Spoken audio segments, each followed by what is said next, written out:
Bonjour à tous et bienvenue aujourd'hui dans le podcast de KPMG Innovation, Futur plus humain. Nous allons parler de super intelligence. Alors que ce soit Anthropic, Google, DeepMind ou d'autres acteurs de la tech, tous prédisent que l'intelligence artificielle générale, c'est-à-dire en fait celle qui serait en capacité de surpasser les capacités humaines, arrive en 2027. En parallèle, récemment, lors de la dernière Assemblée générale de l'ONU, un groupe d'ONG et d'experts IA, dont Geoffrey Hinton, Yoshua Bengio et notre invité Laurence de Villers, ont appelé à tracer des lignes rouges à l'international pour prévenir les risques majeurs de l'IA. Et enfin, certains veulent accélérer le passage à l'intelligence générale, d'autres parlent d'un risque existentiel pour l'humanité, quand d'autres encore pensent qu'on se trompe de sujet. Alors, on est vraiment un peu dans une complexité et il est vraiment difficile de s'y retrouver. Concrètement, dans les entreprises, l'IA est déjà là. Elle influence les décisions, les recrutements, la formation et même la manière de travailler. Est-ce qu'il faut donc craindre une super intelligence qui n'existe pas encore, ou alors est-ce qu'il convient de se questionner d'abord sur la manière dont l'IA remodèle nos façons d'apprendre, de travailler, voire même de vivre en société? Et puis au-delà de ça, comment est-ce que finalement on veut parvenir à une cohabitation et à une coopération souhaitable, qui soit fructueuse, entre la machine et l'humain? Alors pour en parler, j'ai le plaisir d'accueillir aujourd'hui trois experts, trois regards complémentaires. Laurence de Villers, qu'on ne présente plus, professeure en intelligence artificielle à la Sorbonne. Vous êtes également chercheuse au CNRS, spécialiste des interactions homme-machine et auteur du livre récent IA, ange ou démon. Bonjour Laurence. Bonjour. Benoît Bergeret, vous êtes expert de l'IA. Serial entrepreneur, aussi bien en France, aux États-Unis qu'en Asie. Vous êtes aussi président de Stratégie AI et cofondateur du Hub France IA, qui milite pour l'adoption d'une IA responsable. Vous avez également publié récemment un livre collectif, IA et décoïncidence.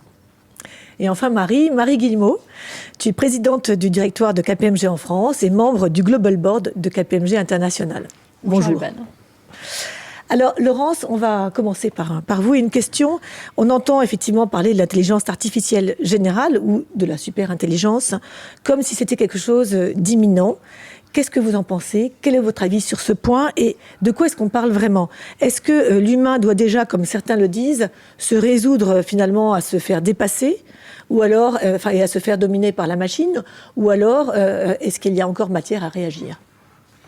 Merci de poser cette question qui est la question que tout le monde a sur les lèvres en ce moment, puisqu'il y a un marketing énorme de la Silicon Valley qui arrive pour nous dire que la super-intelligence est déjà là, ou sera là en 2027 ou en 2030, enfin très bientôt. Aucune preuve scientifique de cela, première chose. Deuxième chose, c'est l'IAG, l'intelligence artificielle générale. Ce serait une IA capable de répondre comme un humain à toute question, enfin d'inventer, donc nous n'y sommes pas. L'intelligence, maintenant, super, comme il le dit, super intelligence, c'est encore autre chose. Elle dépasserait l'humain. Donc, elle serait au niveau... elle dépasserait les grands scientifiques, elle serait très innovante sur des choses qu'on n'a pas du tout imaginées, etc. Donc là, on est vraiment sur du storytelling très, très influent, pour influencer énormément l'économie européenne. Donc il faut faire attention à ce qu'on est en train de dire. Aujourd'hui, ceux qui sont les plus intéressants à écouter, je pense, c'est ce qu'on fait en Europe avec Mistral AI, ce qu'on fait avec Yann Lequin qui est en train d'inventer aussi une nouvelle façon de voir les choses. Les large language models, qui sont les bases de l'IA, sont limitées. Pourquoi? Parce que ces machines, elles ne prennent pas le contexte réel de la vie des gens, elles sont hors sol. Elles travaillent sur des données numérisées et donc en fait, elles n'ont pas de capacité de planification d'action dans notre monde réel, de compréhension fine des émotions. Elles comprennent un certain nombre de choses, mais toujours par rapport à des données qui sont préenregistrées. Du coup, c'est important de faire la différence. Et aussi, il y a des confusions partout. On parle d'IAG. Certains disent c'est l'IA générative parce qu'il y a G. Donc attention, l'IA générale, ce serait une IA comme l'humain. Alors justement, on a quand même cette impression troublante que l'IA ou que l'IA générale pourrait être amenée à nous comprendre complètement et même à être finalement à quelque chose d'humain.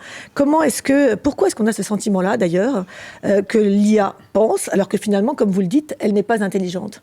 Pourquoi est-ce qu'on a ce sentiment-là qu'elle est en capacité finalement de raisonner comme nous? On a créé en fait des systèmes d'intelligence artificielle et même avant les large language models avec AlphaGo qui sont capables d'une certaine créativité. Donc, ils sont capables d'inventer des choses qu'on n'avait pas, nous, proposées. On voit à travers l'IA prédictive même, qui est une autre sorte d'IA, qu'on peut détecter des cancers précoces parce que la machine voit des signaux répétés qui sont très fins et que l'œil du radiologue n'avait pas l'habitude de voir. Donc, ça dépasse les capacités de l'humain, mais c'est pas pour ça que c'est super intelligent. L'intelligence humaine, c'est aussi une intelligence sociale, une intelligence émotionnelle, de groupe. On est une collectivité et ces machines n'ont rien à voir avec tout ça. Ce sont des objets, pas seulement des outils, pas seulement des objets, ce sont des outils relationnels. Et c'est ça qui est difficile aujourd'hui dans la société. On va aller de plus en plus loin. Ces machines ne comprennent rien, ne sont pas responsables, n'ont pas d'émotions telles que propres. Elles peuvent simuler des émotions, mais elles n'ont pas de ressenti. Est-ce qu'on ira vers des machines qui vont pouvoir ressentir un jour, qui permettraient de passer un cap? Je doute, même avec les derniers systèmes que propose Yann Lequin, où en fait il a des LLM qui sont multimodaux, donc qui prennent la perception de l'environnement à travers plusieurs canaux, visuels, audio, voire tactiles, voire autres, et qui vont enrichir effectivement ces modèles et être encore plus proches de nous. On n'aura de toute façon pas l'intention et la métacognition de la machine, enfin plutôt la métacognition, c'est-à-dire le fait de se voir dans la situation. Mais ça aussi, on pourrait artificiellement en faire un début. Donc vous voyez que avec ces mécanismes, on est capable d'aller très loin. Je pense qu'il faut arrêter cette fausse idée qui est que l'IA n'est pas créative. Je disais souvent, l'IA est pseudo-créative. C'est-à-dire qu'elle est capable, à partir de beaucoup de données, c'est une question d'énormes montants de données, elle est capable de créer, d'interpoler, si vous voulez, entre les données et de créer des choses nouvelles qu'on n'avait pas vues. De là à apprendre complètement une nouvelle tâche, il y a encore un chemin énorme pour arriver à cela. Et donc, on voit des restrictions, surtout dans la robotique, par exemple, quand vous avez des robots qui embarquent de l'IA. Bon, ils sont pas encore capables de construire eux-mêmes des choses qu'ils n'ont pas appris avant. D'accord ? Donc, la machine, on lui apprend des tâches. Ce sont des machines qui ne sont pas capables, par exemple, de jouer au jeu de Go, mais on leur a appris à jouer au jeu de Go. On leur apprend tout un tas de tâches, mais c'est pas l'IAG parce que ça reste encore tout un tas de tâches spécifiques. Et alors justement, côté entreprise, Marie, est-ce que pour toi, le futur des entreprises repose sur une intelligence hybride, une intelligence donc humaine, augmentée par l'IA ? Alors oui, en partie, mais comme Laurence le faisait, il faut aussi prendre un peu de recul, y compris dans le monde de l'entreprise, parce que l'entreprise, c'est d'abord une ambition, un projet collectif, c'est une aventure humaine. Et c'est pas seulement une série de processus que l'on peut automatiser, que l'on peut digitaliser très fortement. Donc, il faut regarder un peu ce dont on parle. Il y a des entreprises très différentes. Il y a des entreprises du geste et de l'artisanat. Inutile de dire que même s'ils utilisent l'IA pour la prévision logistique, les relations clients, un certain nombre de soutiens au business lui-même, en fait, le geste ne va pas être remplacé parce qu'en fait, précisément, le produit, la valeur du produit, vient des savoir-faire qui ont été transmis, qui ont été sophistiqués dans le temps. Et c'est ça qui va être le côté un peu irremplaçable. Donc en fait, on est dans un univers là où l'intelligence artificielle va apporter un soutien, mais ne va pas modifier nécessairement les produits. En revanche, quand on est dans les prestations intellectuelles, comme chez KPMG par exemple, là effectivement, l'IA va apporter une capacité d'analyse, une capacité de calcul ou de prévisibilité bien plus importante. Non pas pour dire que, en fait, on n'a plus besoin de collaborateurs, bien au contraire, et je pense qu'au fur et à mesure où on développe l'agentique dans nos services, on voit combien le regard humain est très important pour bien être en maîtrise, si je puis dire, des usages qu'on va faire de l'IA, de la qualité des données que l'on y met, de l'intention qu'on y porte, de l'analyse du résultat qu'on y découvre aussi. Donc en fait, on n'est pas sur un remplacement, on est vraiment sur une augmentation ou une hybridation de nos équipes. Et puis je rajoute que si effectivement on a de l'agentique de plus en plus dans nos métiers, c'est sur l'analyse de transactions en audit, c'est sur la gestion de projets en conseil qui est augmentée par de l'expérience qui a été l'objet d'entraînement de nos IA, ou encore un portail qui donne la capacité à nos clients juridiques et fiscaux d'analyser eux-mêmes leurs données. Nos clients, ils ne viennent pas chercher qu'une capacité de calcul. Ils viennent chercher chez nous un accompagnement, alors je dirais incarné, parce que quand on entreprend des transformations importantes, et c'est au cœur évidemment de nos services, eh bien, il y a un besoin d'exprimer des doutes, d'exprimer aussi des convictions. Et c'est ce que nos clients viennent chercher, c'est une indépendance un peu d'esprit, c'est beaucoup d'expérience aussi, tirée du terrain, que l'on n'a pas complètement aujourd'hui emmagasiné dans les IA, et je pense que c'est heureux aussi que ça reste incarné. Et puis un autre élément, c'est la confiance. Alors c'est la confiance parce que effectivement on a cette indépendance, mais c'est la confiance parce que on saura aussi apprendre avec nos clients de leur environnement, du contexte, et dans les situations complexes, sensibles, je pense que le regard il est très très important. On pourrait abandonner la réponse à une problématique à une IA, on n'aurait pas du tout ce même sentiment. Et l'IA, c'est pas seulement pour apporter nos services, c'est pas seulement pour apporter des réponses, c'est aussi pour mettre en œuvre. Et donc, dans la mise en œuvre, c'est pas le tout de regarder un résultat qui est super pertinent, c'est de voir comment on va le faire adopter ou le mettre en musique dans l'entreprise. Donc voilà, il faut prendre aussi un peu de recul, mais c'est clair que pour nous, c'est un accélérateur et une augmentation de nos capacités en équipe.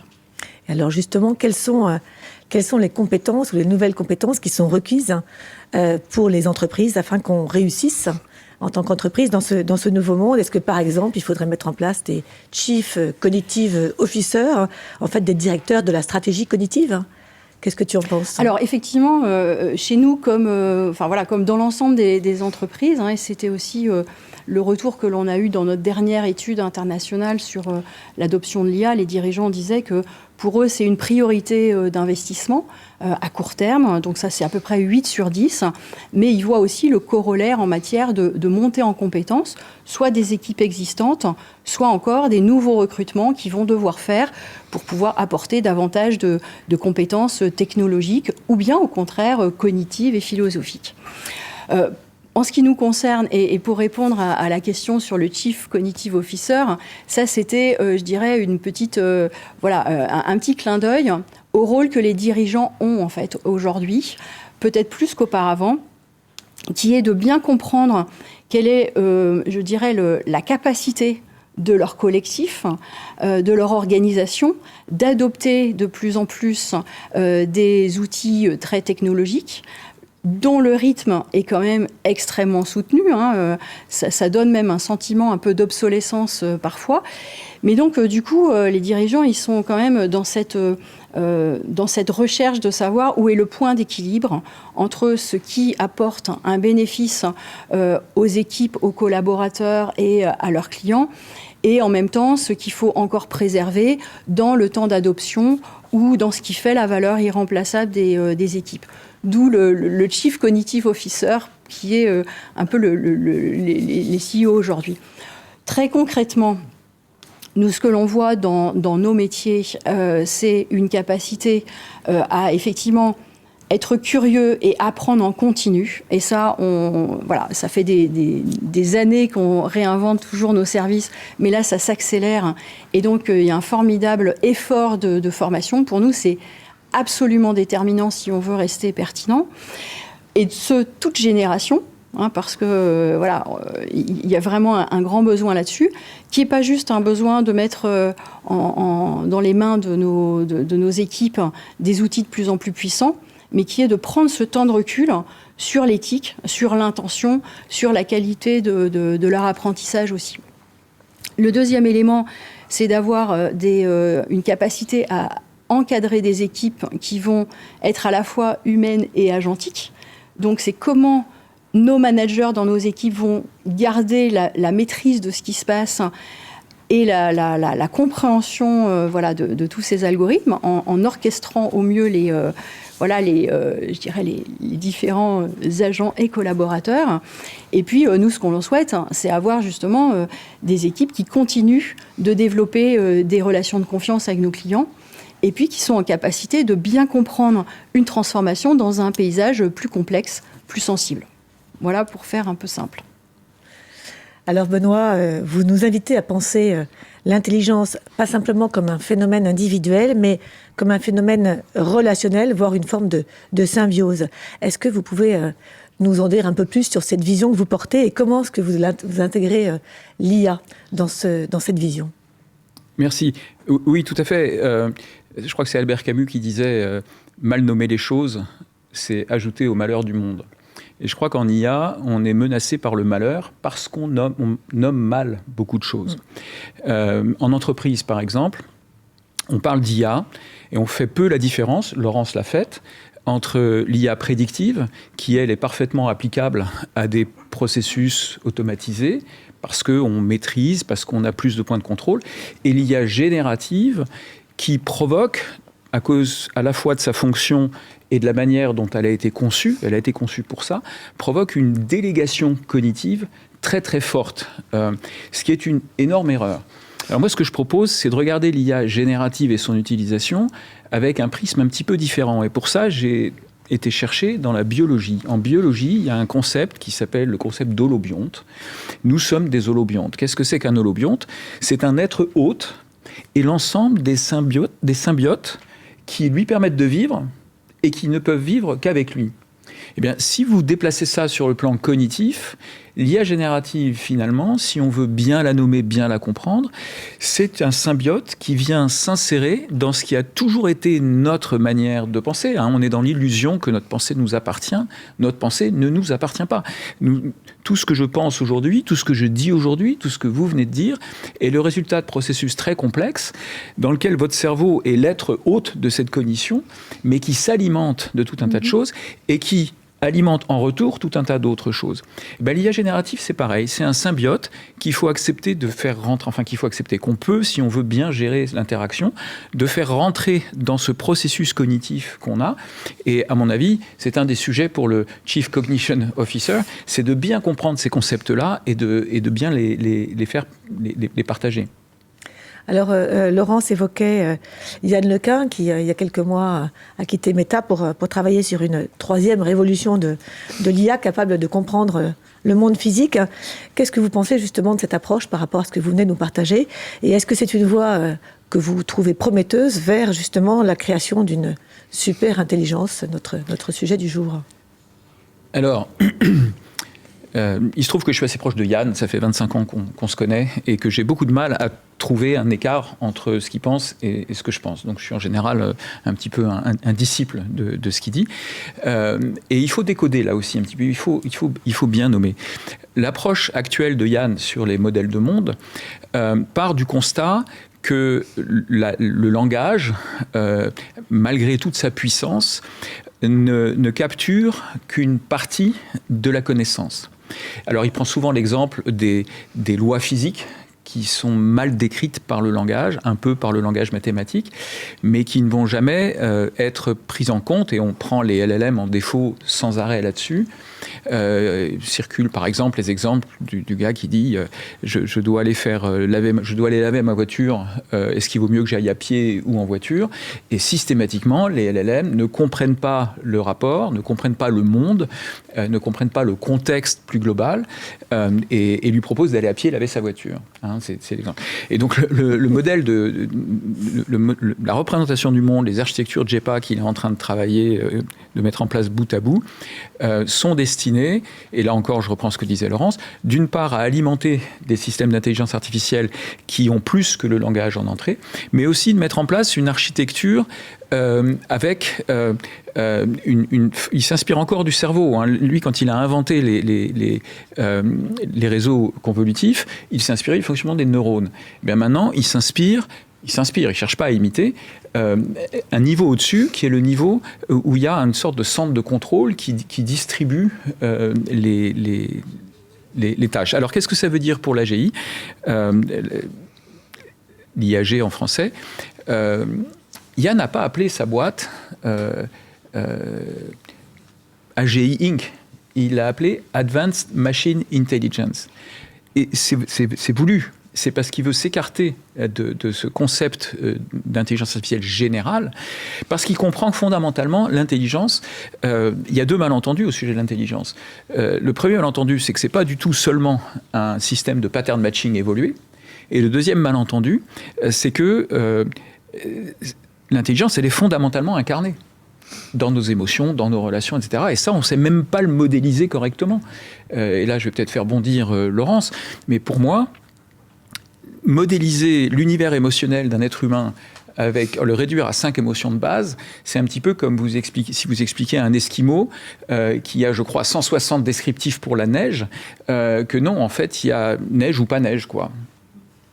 Alors justement, ça tombe bien, c'était la question suivante pour Laurence. Alors, les world models, vous l'évoquez en fait, mais pour rappel, ce sont ces modèles d'intelligence artificielle qui sont capables de se faire leur propre représentation interne du monde avant de répondre à une sollicitation pour mieux prédire ce qui va se passer. Et effectivement, aujourd'hui, ils ne tiennent pas compte des 5 sens que possèdent les humains, ni d'ailleurs de leurs émotions. Et donc, Laurence, est-ce que vous pensez que c'est quelque chose qui sera possible un jour, hein, et par rapport à ce que vient d'évoquer Benoît, qu'est-ce que ça vous inspire et comment ça vous fait réagir ? Alors merci pour cette question sur les émotions, sur lesquelles j'ai travaillé pendant longtemps, depuis les années 2000. Les premiers modèles étaient, comme tu le décris, à base d'annotations discrètes émotionnelles pour les 6 grandes émotions qu'avait décrit Paul Ekman, qui est un Américain, un psychologue, qui a travaillé beaucoup sur les émotions. Mais il y a énormément d'autres avancées. Et je pense que le domaine a été balayé par l'IA générative aussi, et par l'IA prédictive, dans le sens où agréger d'énormes montants de données fait que finalement on n'a plus besoin de nommer les émotions telles que, mais elles peuvent être très bien exprimées par la machine parce qu'elles retrouvent des contextes qui ressemblent à quelque chose où on a exprimé ces émotions. Donc elle ne ressent toujours rien, elle n'a toujours pas de corps, mais elle peut exprimer à bon escient des émotions. Et donc ça, c'est effectivement très bluffant pour nous, surtout si on rajoute les world models, comme disait Yann Lequin, parce que les émotions, c'est aussi l'action, c'est aussi l'intention, c'est plein de choses derrière c'est le plan d'action en fait qu'on va modéliser derrière.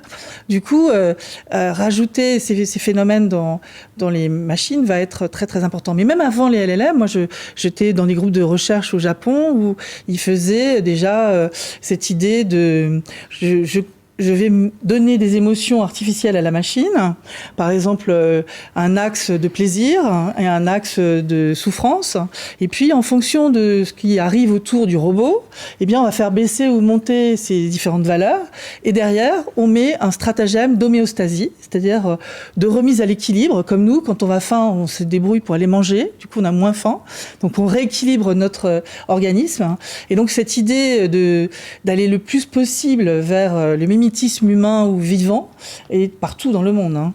Et c'est sans doute pas que Yann Lequin qui fait ça. Donc on va aller de plus en plus vers ça. Et déjà c'est bluffant quand vous utilisez Moshi, je ne sais pas si vous utilisez Speech to Speech de QTAI, qui est un agent conversationnel qui répond. Alors il connaît pas tout Internet, mais il répond déjà avec des émotions.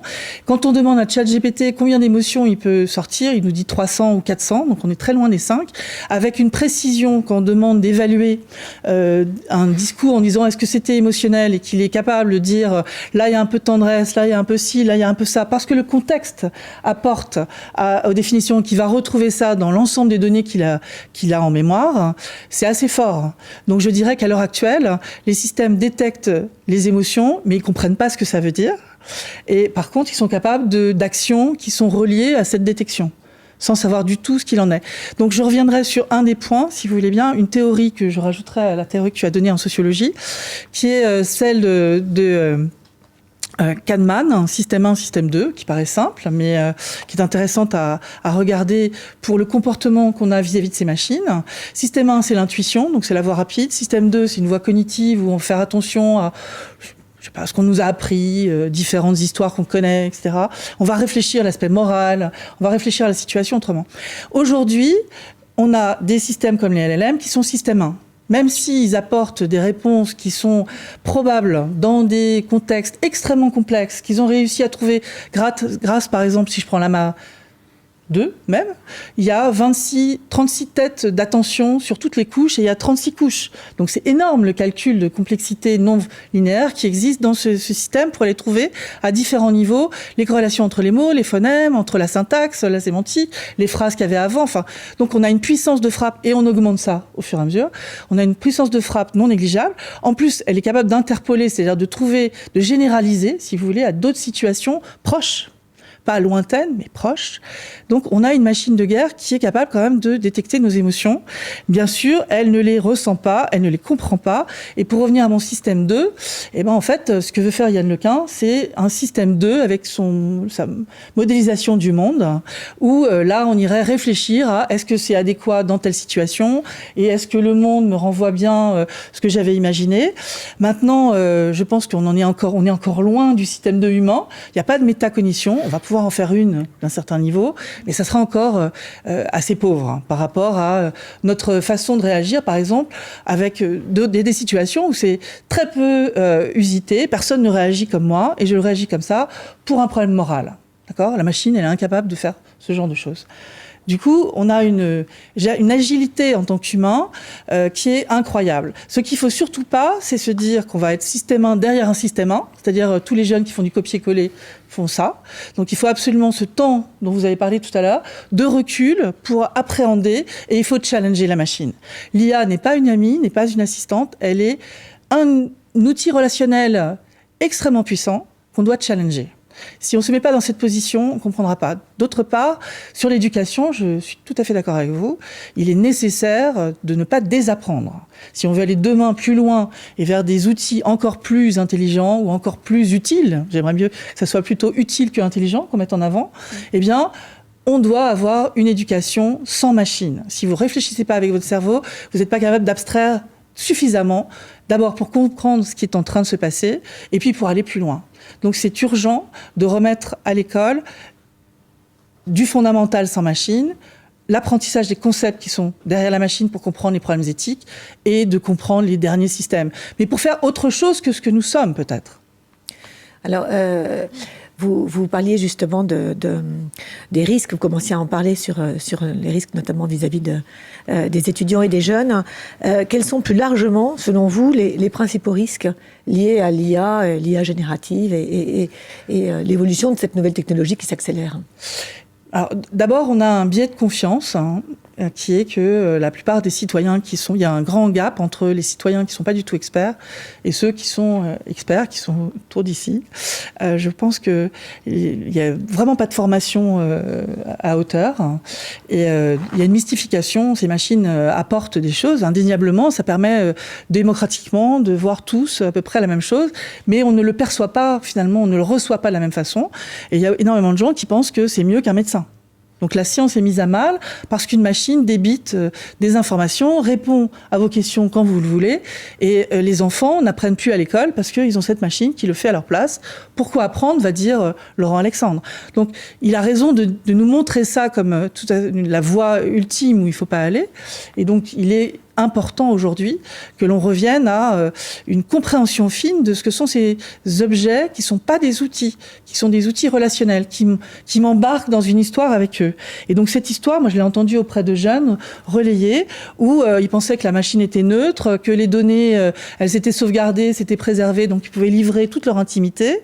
Donc on a besoin d'aller contre ça. Donc biais de confiance. Le rapport à l'intime, ces données sont vendues, c'est le modèle actuel. Donc, on va avoir des modèles de plus en plus féroces parce qu'ils auront avalé toute notre intimité. Donc, je ne raconte pas au niveau manipulation ce que ça peut donner.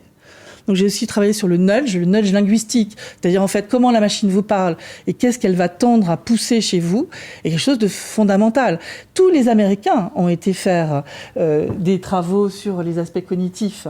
Ils allaient travailler à l'école de Chicago sur l'économie du comportement.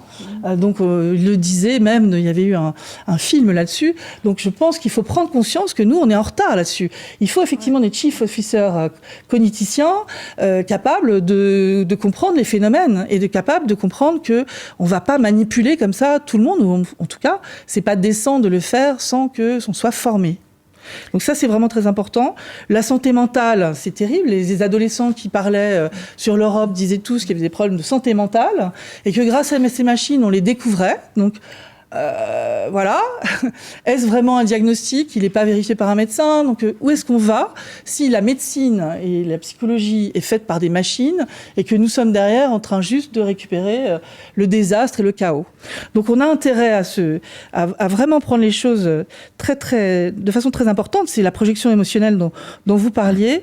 Donc, il est vrai que cet énorme chantier, on doit le faire maintenant parce que l'IA n'est pas encore incarnée. On n'a pas encore ces world models qui seront peut-être pour 10 ans, dans 10 ans, 5-10 ans, ce que dit Yann. Et donc, je pense qu'on a tout lieu de développer quelque chose qui soit différent. En tout cas, la formation soit au centre de ce qu'on fait. Et pas que, il faut aussi de la cybersécurité. Parce que plus on fait de l'agentique, plus on est fragile. On va morceler et on va rajouter des données qui passent à droite à gauche et on va être de plus en plus fragile pour ça. Je pense qu'on sous-estime la cybersécurité dans plein de domaines. Le hacking humain, la manipulation. Et pour revenir sur les jeunes et les enfants face à ces outils-là, comment est-ce qu'on peut éviter cette projection émotionnelle qu'ils ont avec l'usage de ces intelligences artificielles? Ouais, je dirais qu'il y a 2 points. D'abord, il faut interdire les objets, même les jouets, pour les enfants à 3 ans. Or, c'est un marché qui est en train de monter. On va faire des nounours avec ChatGPT, des poupées Barbie. Mattel fait un accord avec OpenAI. Je pense que c'est pas souhaitable qu'un enfant ait en face de lui une machine qui répond alors qu'il est en train d'apprendre le langage, les émotions, les interactions sociales. Prenez n'importe quelle personne qui est en éducation ou en neurosciences, il va vous expliquer qu'on ne sera pas identique comme humain. On aura des capacités ou des compréhensions différentes des choses. Donc ça, c'est la première chose. La deuxième, c'est qu'il faut absolument donc faire un pas de côté, leur donner des mesures, une compréhension fine de ce qui est en train de se passer. Par exemple, moi, j'ai créé des capsules éthiques et IA pour le cycle 3, donc de 7 à 10 ans, CM1, CM2, 6e, que j'essaye de faire passer à l'école pour qu'on parle de la dopamine aux enfants. C'est la prise de l'attention, ça fait monter l'hormone du bonheur, et donc des décharges de dopamine, et donc l'enfant a envie de rester. Quand vous avez fait ça devant une classe d'enfants et que les enfants disent « Ah, mais c'est pour ça que ma mère, quand elle me prend au portable, je suis en colère », voilà, t'as tout compris. Donc maintenant, tu sais que c'est la dopamine, donc peut-être tu peux faire un pas de côté parce que t'as compris ce phénomène. Et l'IA fait mes devoirs, donc on a des choses comme ordinateur fait mes devoirs, qu'est-ce que sont mon identité, qu'est-ce que c'est mes données sur Internet, qu'est-ce que c'est que la dépense d'énergie de tous ces systèmes avec les infrastructures, voilà. Je pense qu'il faut, avec un langage enfantin, les faire réfléchir. J'ai pas dit qu'on les endoctrinait, on les fait réfléchir. C'est ni à but de diaboliser, ni à but, finalement, d'être angélique, c'est un but de conversation. Ça s'appelle la maïotique de Socrate, c'est-à-dire mettre des sujets sur la table que collectivement, nous devons discuter. À l'école, ça devrait être fait, dans les entreprises aussi. Il faut absolument que plus l'IA monte, plus il y ait des espèces de hubs internes où, finalement, il y ait les capacités de discuter, de montrer les bons usages, de montrer les déviances, de réfléchir à ce qu'on est en train d'utiliser. Pour poursuivre sur la question des risques, Benoît, on voit bien que les IA génératives fonctionnent comme des boîtes noires qui peuvent nous entraîner dans l'erreur avec une assurance absolument désarmante. Comment est-ce qu'on peut faire pour prévenir ce risque? Est-ce que c'est envisageable en fait d'ouvrir la boîte ou d'expliquer avec pédagogie quelque part le comportement de la machine pour essayer justement de prendre un peu de recul par rapport à la réponse qui est fournie? Oui, absolument. Je dirais que le premier risque, c'est celui de la crédulité face à l'anthropomorphisme induit par les développeurs des systèmes. Ça c'est la première chose, Laurence l'a bien expliqué, et c'est un risque qu'il faut adresser tout de suite à tous les niveaux. C'est vraiment la base. Comprendre que c'est un système, que c'est un symbiote, mais que ce n'est pas un humain. Ensuite, on parle rapidement des hallucinations. Alors, moi, j'aime pas le mot hallucination, parce que hallucination, c'est un défaut de perception de la réalité. J'aime pas parler de mensonge, parce que qui dit mensonge dit intention, dit faire le choix du faux. Et donc moi je parle volontiers de baratin. Il y a un Américain qui a théorisé le baratin comme étant la production de glose sans se préoccuper du tout de la véracité. Et c'est exactement ce qui se passe. Il a défini ça en 1974, donc c'est pas réactif aux IA génératives. Mais c'est vraiment du baratin. C'est-à-dire que c'est des systèmes qui sont capables, par moment, dans un océan de choses a priori pertinentes, encore qu'on va voir, il y a des zones de non-pertinence qui se cachent beaucoup plus profondément. C'est des machines qui n'ont aucun souci de la vérité. Le seul souci qu'elles ont, c'est de fournir une réponse complète au plan syntactique. D'accord ? Mais au-delà de ça, et il y a des manières pour décoder ça, il y a aussi toute une couche de non-dits qui viennent soit du design des systèmes, soit de ce qu'on appelle le scaffolding, c'est-à-dire cet environnement logiciel complexe qui est entre le LLM de base et l'interaction que vous avez. En anglais, on appelle ça le scaffolding. Alors, il y a plein de choses, des fichiers de configuration, des scripts, etc., etc. Et là, il y a deux problèmes avec ça. C'est que ça fait énormément de choix implicites que vous ne connaissez pas. Et donc, ça peut complètement vous reprogrammez le cerveau. L'exemple de base, c'est qui n'a pas trouvé que les réponses par défaut de ChatGPT et autres ressemblent quand même furieusement, à la fois dans la structure, dans les mots utilisés, à des choses de niveau, allez, premier cycle universitaire américain, niveau licence master américain. Hein. C'est vraiment formaté là-dessus. Et ça, pourquoi l'accepter comme ça ? Et surtout, qui fait ça? Où est-ce que ça se situe? Donc j'ai un peu travaillé là-dessus. Et donc il y a vraiment deux sources. Il y a le LLM lui-même et il y a ce scaffolding. Ce qui pose la question, surtout quand on est, comme vous à KPMG, en position d'intermédiaire de confiance entre un client et une technologie. Vous êtes, j'aime bien prendre cette image, qui n'est pas propre à une religion monothéiste, mais à toutes les religions monothéistes. Il y a apparition d'un nouveau clergé. Dans les religions monothéistes, il y a comment il s'appelait ce protestant, non mais ce protestant qui a fait la réforme en voulant mettre une édition de la Bible, Luther, voilà, merci, Martin Luther, entre les mains de tout le monde, et en très peu de temps, en quelques mois, est apparue une couche d'humains pour interpréter cette nouvelle Bible. Là, on est exactement dans la même situation.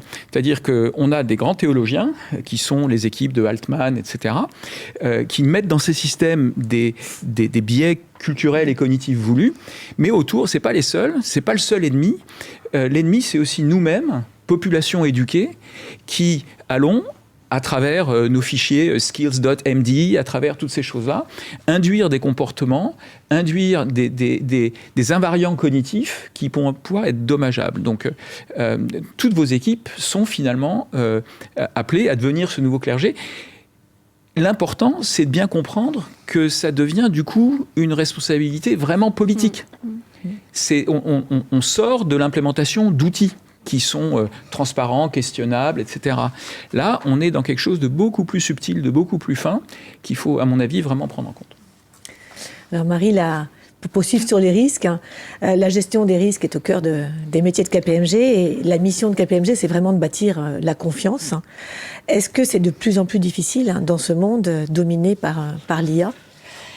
Alors, c'est plus difficile et en même temps plus critique pour les raisons qu'évoquait Benoît. Je crois que c'est une responsabilité qui est encore accrue. Et il y a peut-être là 3 domaines. Il y a le développement des solutions elles-mêmes, le développement des compétences et le développement d'alternatives. Si je reviens là-dessus, c'est dans le développement des solutions, c'est effectivement ne pas être naïf sur l'ensemble de biais qui peuvent exister, soit dans l'organisation des 5 ou 6 couches qui sont dans les solutions d'IA, et aussi de pouvoir un peu paramétrer et préformater avec des guidelines qui peut-être sont politiques d'une certaine façon, mais sont en tout cas en ligne avec les fondamentaux de responsabilité que nous donnons chez KPMG. Et donc je pense que ça, c'est absolument indispensable.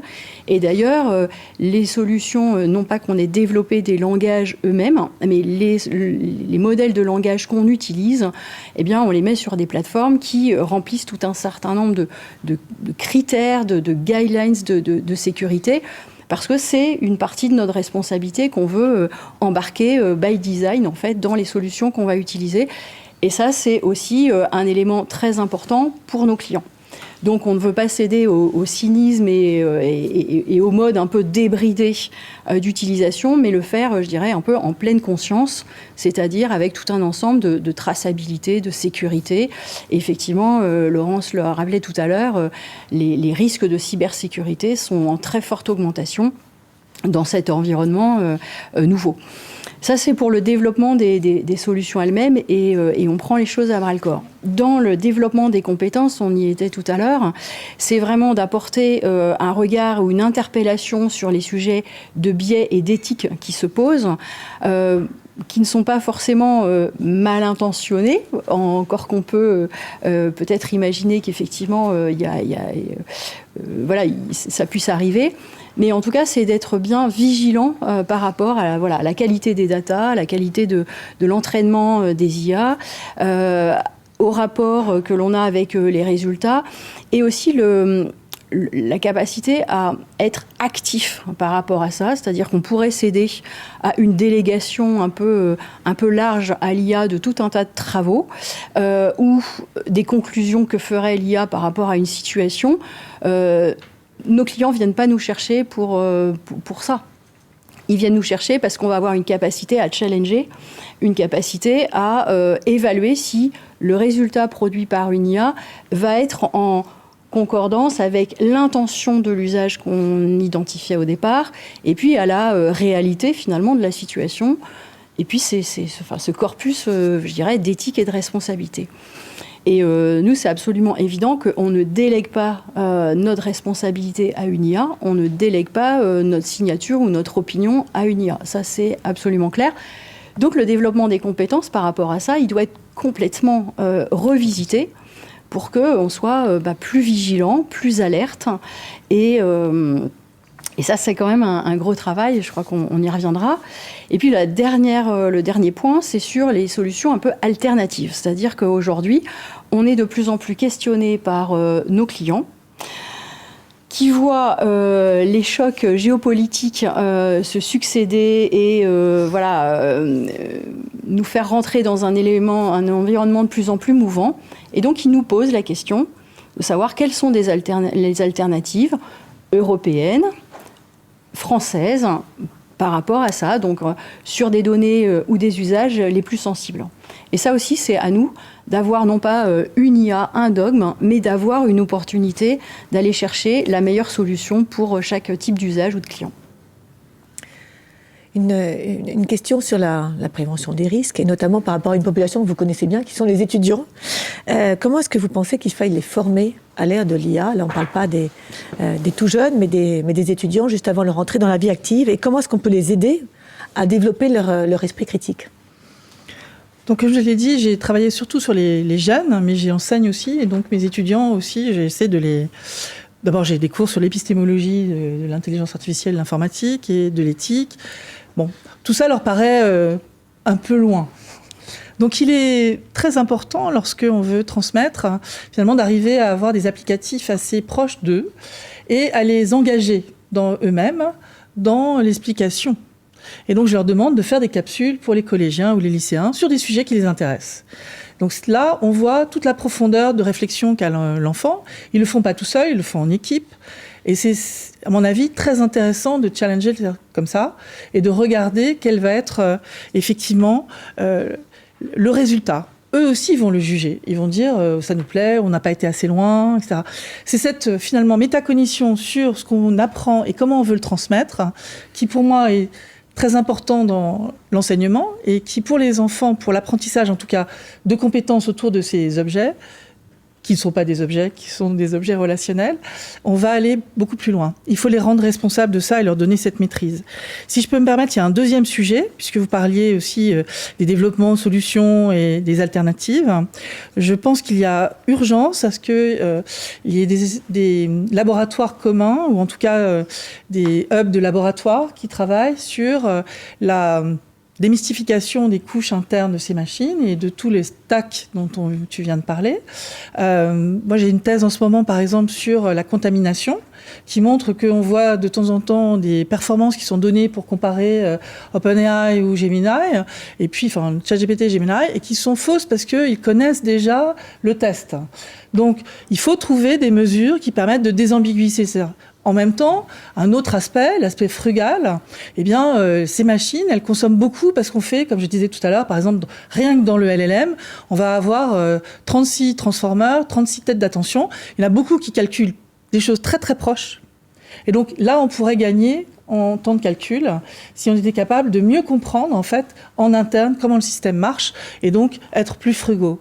Donc ce sont des pistes, il y en a beaucoup d'autres. Le raisonnement qu'on prête aux machines, il n'existe pas comme le nôtre, mais elles font des abstractions, des généralisations aussi, et ça serait important de les comprendre. Sur l'aspect anglophone, c'est vrai que c'est nourri de 95% de données en anglais. Donc, qu'est-ce que ça veut dire par rapport à notre politique, notre vision du monde ? Eh bien, évidemment, on en est très loin, et on a plein de preuves de ça. Mais comment on le mesure ? Comment on mesure politiquement, sur certains sujets, quelles vont être les réponses de ces machines ? C'est très important de comprendre ça à multiniveaux. J'ai vu une étude en Angleterre qui montrait par exemple la différence entre ChatGPT, Grok et beaucoup d'autres sur des réponses à des questions sur l'Ukraine. Eh bien, les deux premiers que je viens de citer allaient chercher leurs informations en Russie sur des sites qui n'étaient pas fortement conseillés. Donc, on devrait être vigilant, non seulement sur où vont-ils chercher leurs sources, parce qu'ils ouvrent aussi, lorsqu'ils n'ont pas dans leur système interne, à des recherches sur Internet, et puis quels sont les facteurs finalement politiques importants. Nous avons en Europe, en tout cas, un sérieux sujet qui vient très clairement dans les propos de Peter Thiel, d'Elon Musk et de tous ces gens qui sont extrémistes à droite et qui viennent en France nous dire que la science va dans le décor, que l'université qui a quitté le clergé n'est pas à même de pousser des idées morales normales dans la société, que la démocratie, c'est la pire des choses qui pourrait nous arriver, l'antéchrist est à la suite, qu'on va vers l'apocalypse et notre destin, c'est juste, si on ne fait pas confiance aux puissances américaines qui sont à la base de tous ces systèmes, on va aller totalement vers une sous-population, une sous-société. Donc il faut faire attention, il y a un discours extrêmement manipulateur et pour lequel on a besoin de faire ressurgir les grands économistes européens qui disent voilà, on n'emprunte pas assez, on n'a pas assez d'argent pour faire sans doute plus. Il faut des coalitions, il faut des hubs comme le hub Francia, parce que moi aussi j'étais depuis l'origine et je pense que c'est une très bonne idée. Il faut vraiment construire et c'est urgent. J'ai tendance à dire que nous sommes aujourd'hui dans une guerre psychologique et une guerre pas que psychologique, économique. Et ces pressions sont énormes et on doit vraiment s'entraider pour arriver à construire des alternatives. Donc on comprend l'urgence d'agir vis-à-vis des étudiants et vis-à-vis de l'ensemble de la société. Marie, en fait, de manière plus pragmatique, après les étudiants, ce sont les jeunes diplômés, et donc une population qui intéresse beaucoup KPMG. Et comment est-ce qu'en fait on continue à embaucher des juniors et à les former à l'ère de l'intelligence artificielle, quand finalement cette technologie automatise une partie des tâches qui jusqu'alors leur étaient confiées? Alors, les sujets de recrutement se posent effectivement parce que chaque année, rien qu'en France, on a plus de 1000 recrutements. Donc, effectivement, on travaille déjà beaucoup avec le monde académique pour exprimer un petit peu notre vision sur les compétences nécessaires pour demain. Donc, dans le recrutement, c'est très important d'aller chercher davantage de compétences d'ingénieurs, beaucoup plus que ce qu'on avait peut-être auparavant, où on avait quand même un vivier de talent qui était essentiellement issu d'universités ou d'écoles de commerce. Donc là, effectivement, on inflate de beaucoup notre demande, nos souhaits d'avoir davantage d'ingénieurs. Pourquoi ? Parce qu'en fait, on a besoin d'aller justement comprendre tous ces stacks. Voilà, on a des offres qui s'appellent Trusted AI chez KPMG parce que c'est nos fondamentaux. On a besoin d'avoir des hyper spécialistes de ces sujets. Donc, dans le recrutement, ça transforme un peu les choses. Et ensuite, on est sur la formation. Alors, la formation, c'est bien sûr la formation de ceux qu'on appelle les juniors quand ils viennent de nous rejoindre, mais c'est vrai tout au long de la carrière. Parce qu'on va être la première génération aussi de managers, disons, à encadrer des équipes où il y aura des collaborateurs en chair et en os. et aussi des agents. Non pas qu'on les mette au même plan, mais qu'il va falloir quand même superviser les travaux des uns et des autres et les faire s'augmenter les uns les autres. Dans la formation, nous, la question qui se pose, c'est comment on réinvente nos formations quand effectivement il y a moins de temps d'expérience passée à faire des tâches, somme toute, les plus accessibles aux juniors, parfois un peu fastidieuses, et comment on accélère ou on revoit en tout cas la façon de les former. Et on arrive peut-être à ce qui fait aussi la qualité de nos métiers, c'est celle de la transmission. Où en fait, il y a plus en plus de compagnonnage qu'il va falloir mettre en œuvre, où ça n'est pas finalement un enseignement un peu dogmatique ou un peu grande plénière comme on l'avait nous-mêmes en cours, mais où il va falloir apprendre les uns des autres en échangeant les expériences, en partageant les savoir-faire. Et ça se construit. Et à un moment où tout s'accélère, il faut aussi garder ce temps précieux pour pouvoir transmettre les savoirs, non pas pour réaliser uniquement les tâches, mais pour comprendre dans quel cadre elles vont s'inscrire. Et donc, de facto, ça rejaillit aussi un tout petit peu sur les compétences qu'on cherche à développer en termes de soft skills.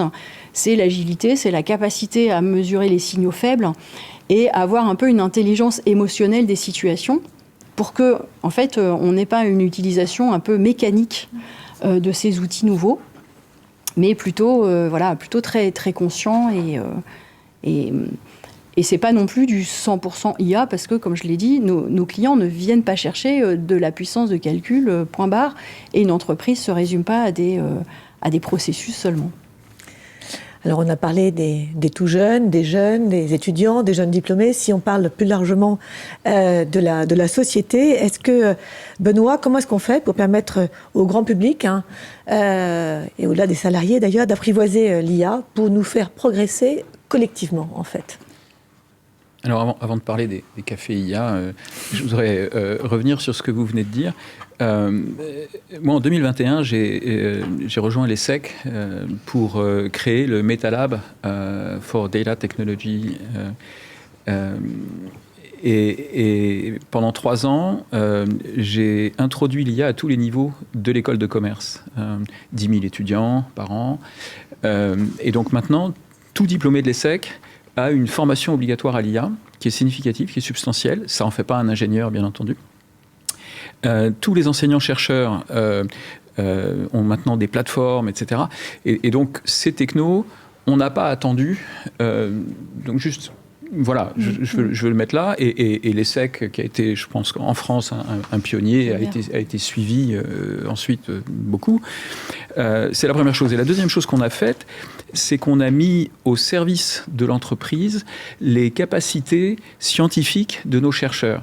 Moi, bien qu'ayant quitté l'ESSEC, je continue à diriger 2 gros projets de recherche avec la plus grosse banque européenne que je ne peux pas citer tant qu'ils ne m'ont pas autorisé, sur 2 sujets. Et donc, ça mobilise 7 enseignants-chercheurs sur des sujets de l'IA post-déploiement en entreprise. Et ça, je pense que c'est un peu un angle mort. C'est-à-dire qu'on a tendance à considérer l'IA grand public, celle qui nous est donnée prédirigée, ou alors l'IA qui est en labo, et à faire une inférence trop rapide. Alors, il y a énormément de choses qui se passent, il y a énormément de choses, et qui relèvent de la formation aussi. Ensuite, je voulais juste mentionner ici, parce que je pense que tout le monde l'a vu, mais l'annonce d'IBM la semaine dernière, qui a réenclenché des embauches massives de juniors. Pourquoi des juniors ? C'est pas pour mettre les seniors au rencard, mais c'est à cause de ce que vous dites. Et c'est parce qu'au fond, ce qu'ils veulent faire, à travers ce que j'en comprends, c'est avoir une génération qui soit native de l'IA générative. Parce que c'est coûteux de rattraper le terrain. Alors que si les cerveaux sont tout frais et moulus, ils vont apprendre vite les bonnes manières. Ce qui m'amène à la réponse à la question. Je pense que quel que soit le niveau où on se place, et c'est valable aussi pour le grand public, il faut réaliser un certain nombre de choses. Alors moi, j'ai une liste longue comme ça des sujets qui constituent une formation un peu universelle à l'IA générative. Mais je pense qu'il y en a 3 que je voudrais mettre en avant ici. D'abord, c'est une formation qui aide à bien détecter la complaisance, psychophancy, qui est une caractéristique de ces systèmes et qui ces systèmes vous disent toujours « Ah mais oui, c'est super idée, ah oui, c'est génial, etc. » Et donc, au-delà du biais culturel, qui est un biais culturel américain absolument signé, c'est aussi un effet pervers, c'est que ça vous renforce dans votre propre croyance, dans votre propre confiance en vous, et ça peut vous amener à des erreurs majeures, et ensuite, vous n'allez pas comprendre pourquoi on vous reprend. Ensuite, je l'ai évoqué un petit peu tout à l'heure, c'est d'apprendre à lire l'absence. C'est-à-dire que dans une réponse de LLM, qu'est-ce qui manque ? Qu'est-ce qui manque dans cette réponse ? Qu'est-ce que le M a filtré et que je n'arriverai pas à le faire dire ? Donc là, je rejoins tout à fait votre point sur les compétences de base. Je crois que c'est un élément important de la formation. Et ensuite, et Laurence en a parlé, c'est de garder ce que j'appelle l'étalon. C'est-à-dire que si on n'a pas une pratique régulière de réflexion autonome ou de rédaction autonome, on va vite perdre la capacité de gérer ces systèmes. Et voilà, et pour terminer, en fait, je vous proposais de partager chacun d'entre vous une phrase sur une conviction forte que vous souhaitez partager avec les personnes qui sont présentes et avec les auditeurs du podcast. Peut-être Laurence pour commencer. Bon, je vais reprendre une phrase de Blaise Pascal, puisque la fondation que je préside s'appelle Blaise Pascal. C'est agir avec raison dans l'incertain. On n'est pas à même facilement de gérer l'incertain. Aujourd'hui, on doit apprendre à douter, à le faire, à décider avec le maximum d'informations qui arrivent à nous sans oublier que les machines peuvent faire des erreurs, les humains peuvent faire des erreurs, les deux. Et donc, c'est une conscience complexe et c'est un esprit critique qu'il faut absolument renouer partout, que ce soit à l'école. Enfin, il faut absolument dompter ces IA. Et l'esprit critique sera la clé, à mon avis. Mais pas que des philosophes. L'esprit critique, c'est aussi des ingénieurs. Benoît ? Moi, l'interpellation que j'ai envie de vous faire, c'est quand vous utilisez l'IA, qui pense à votre place ? Et qu'est-ce que vous déléguez ? Et est-ce que vous êtes OK avec cette délégation ? Et est-ce que vous prenez bien la mesure de votre rôle de nouveau clergé ? Parce que vous saurez répondre à cette question-là, mais vos clients pas forcément. Et donc, ce rôle politique... qui pense à la place de mes clients et qu'est-ce que je pense à la place de mes clients, qu'est-ce que je mets de l'ADN de KPMG dans les réponses et est-ce que je prends bien en compte l'ADN du client et son éthique, etc. Marie ?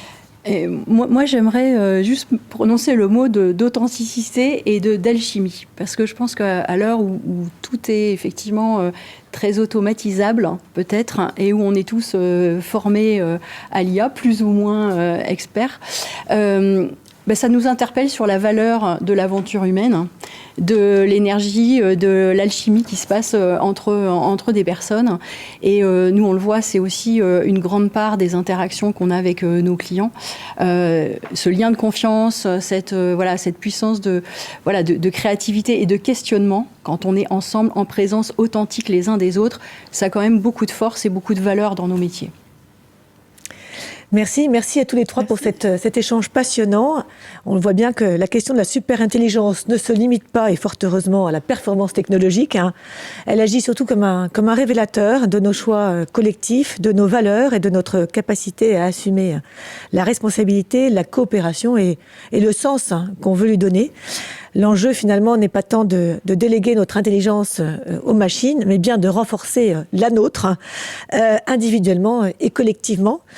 Alors, chez KPMG, nous croyons à une intelligence hybride, exigeante et critique, profondément humaine, qui fait de l'IA un levier de progrès durable et non un substitut à notre discernement.